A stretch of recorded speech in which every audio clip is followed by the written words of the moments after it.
What's up, everybody? Welcome to Serge Zimaleta. In today's video, I'm with my new subscriber, I hope. Yep. My new viewer, and I'm at his house.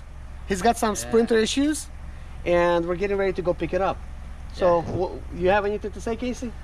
Yeah. What's going on here?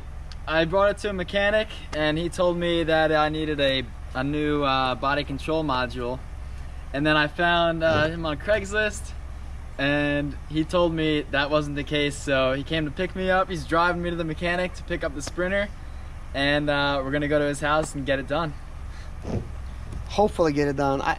You know, you would think I would believe in myself by now, you know, after 14 years of messing with cars, but every time I'm thinking, what if I'm gonna find something I don't know? And these NCV3s, I owned one for like 3 years, like 2007 through 2010, I believe. Yeah. And I did a lot to it, including connecting the battery the wrong way. Yeah. Which is his case. Yeah. Your brother did that, huh? Reverse the terminals. Yes. It causes a lot of issues, but hopefully ECM is not one of them, and it does start. Yes. So it's not one of them. Starts and drives. So what happens, guys, is in this type of situation, if this happened to you, if you connected the wrong terminals, like I did and his brother did, yeah, don't rush things. First of all, when you install, and like it was raining for me, like it is right now. It's a little bit rainy, but at that time it was like raining a lot, and I needed a new battery quickly, and I stuck the battery in the wrong way, and the terminal was not even fitting. So guess what? I took a hammer and I knocked it in there. Yeah, I did the same thing. Same thing. Yeah. So and I created like some sparks, and then it stopped. Of course, after it fried a 90 amp fuse and my fuse box, which cost me a lot of money to fix. That van was acting crazy. What is yours doing right now? No headlights, no tail lights, no horn, Yep. windshield wipers. Yep. And the auxiliary lights, they turn on, but you got to turn the key for some weird reason. That's actually what was going on with me. Do you have any like flashing lights, like at all? Like one light would come on, come off, flash? No, actually. Yeah, that was actually what's going on like to my 2007. That was crazy. But I put 440,000 miles on that van, guys, all by myself. That was actually a new van that I bought. Yeah? I usually don't recommend people get like new vans at the dealer. Yeah. But when I started, I had no money. Yeah. I literally had no money in the bank. So you had to take a loan. 2007. So I asked my wife to dress really nice. I put on a suit. I went up there to the dealership, you know, just looking clean, you know.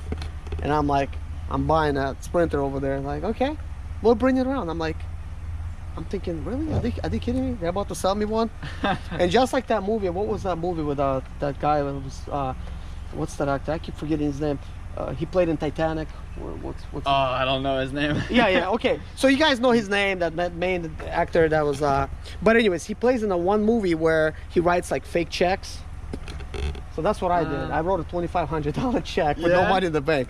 And I said, you know what, guys? I said, I'm running a business, and you know, it needs to be checked and like cash like within like 45 days. Are you guys okay with it? Like, yes. I had no job, nobody hired me yet. So I get this van without no job yet, and I get a job right away. Pretty much the next day I called the very first company I called, and I'm like, listen, are you guys hiring? They're like, no. I said, I have this van, I just bought it. Like, well, you bought a van already. Okay, come on, start with us. Nice, you manifested. Yeah, it's like it came true. So I made my money. I was able to pay that check. It almost bounced.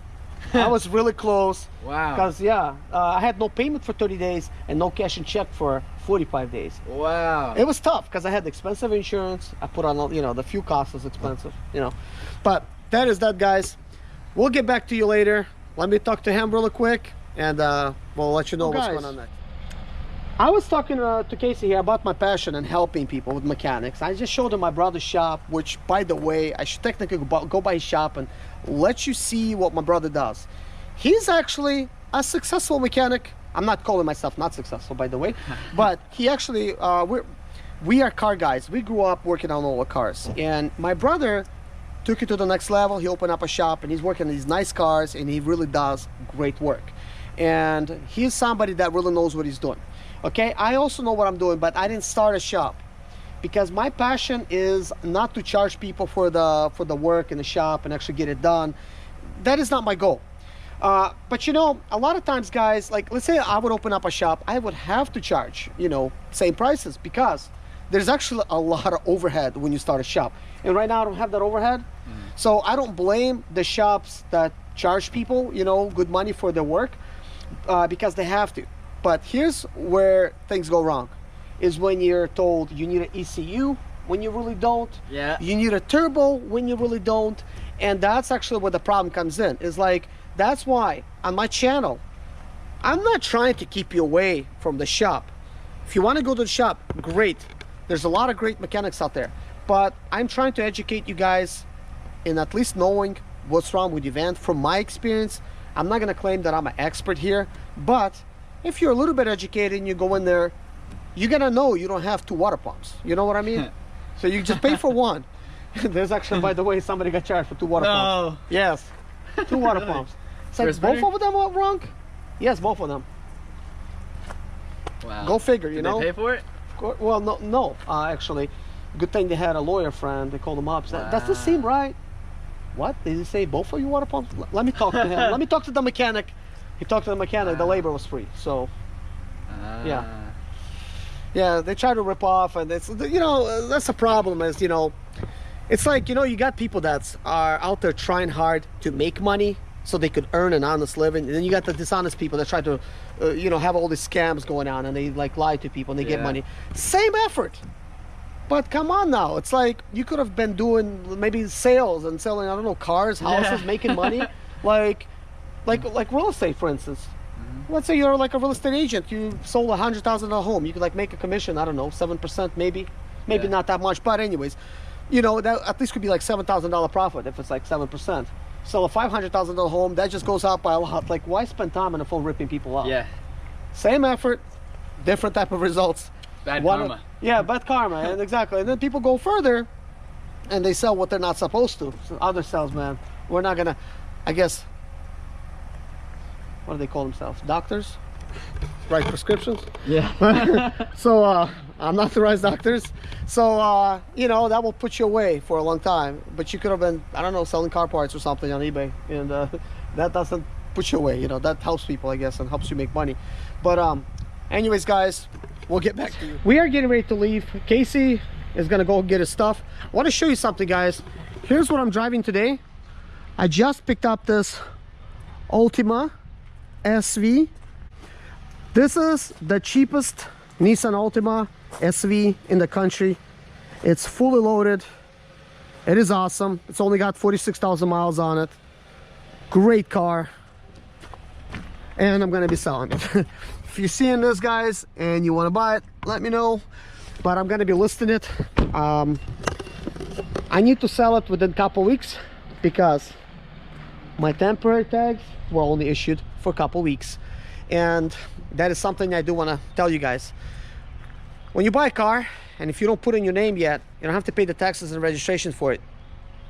You could pay for the temporary tag, costs $5. In South Carolina, it's good for 45 days. From the date of the bill of sale, which in my case I bought it from an auction, and the bill of sale was like sometime in February the 6th, I believe. So the date goes from that, and I really don't have a lot of time. So I gotta, it's rainy right now, so today I got a temporary tag. A lot of stuff going on. I'm always like on a ball, just doing all kinds of stuff, guys, trying to flip parts. By the way, I know I haven't been filming a lot of eBay videos, but I have been doing a lot of eBay sales, guys. In the past 2 weeks, I made $1,500 selling car parts. Stuff just been flying off the shelves, and I don't even have, like, I just have a little bit of parts listed. So I'm learning a lot of strategies, doing a lot of different stuff. And so that stuff is doing really well. I'm also selling car parts on Craigslist. That's doing very well. I'm doing really good money on that. I won't tell you how much. But on eBay, I actually get a statement. With Craigslist, I don't even, you know, really talk about it. But that's one of the income streams. I have so many different income streams, guys. And I'm on fire and hungry. Really don't need money, but I'm still hungry. You got to stay hungry, guys, if you want to really achieve it. And I'm just basically just trying to make money all the time. And the cool thing about it is I don't have to pay a lot of money. So next thing that I'm planning to do, basically within like a few months, like right now, I'm going to start getting ready, everything ready, and get all my ducks in a row to get my car dealership in order. Get that done. There is a process for that. I will actually talk about like what needs to be done in case you are opening up your own car dealership. Not for this video, but that's something I'm going to be working on. Because here's the thing, guys, buying cars like this, here's what's going on. I paid $200 more for this car in just fees alone than what the dealer would have paid, so I could have saved $200. So you do about 5 cars like this a month, that's $1,000 that I'll be overpaying. Also, opportunity cost. I'm not a car dealer, so I was only able to buy what the public buys, and that left me with very little choices. Nevertheless, I still found a very good deal. But if I was a car dealer, I would have picked up an even better deal, because I actually found some better deals. I couldn't buy those because I'm not a car dealer. And so that's like another thing. And also, because I'm not a car dealer, I cannot really be doing all these bill of sales and, you know, issuing temporary tags, which I will be able to do. Also, driving this car back, I needed to get temporary tags because you know, I gotta drive it home. This is a drivable car. This is a run and drive. Everything is perfect on it. If I was a dealer, I could have simply stuck my own dealership tag on here. It would have had insurance. So speaking of insurance, I had to get insurance before, you know, actually being able to drive this car. That was the very first thing I did. So that also, unfortunately, cost money.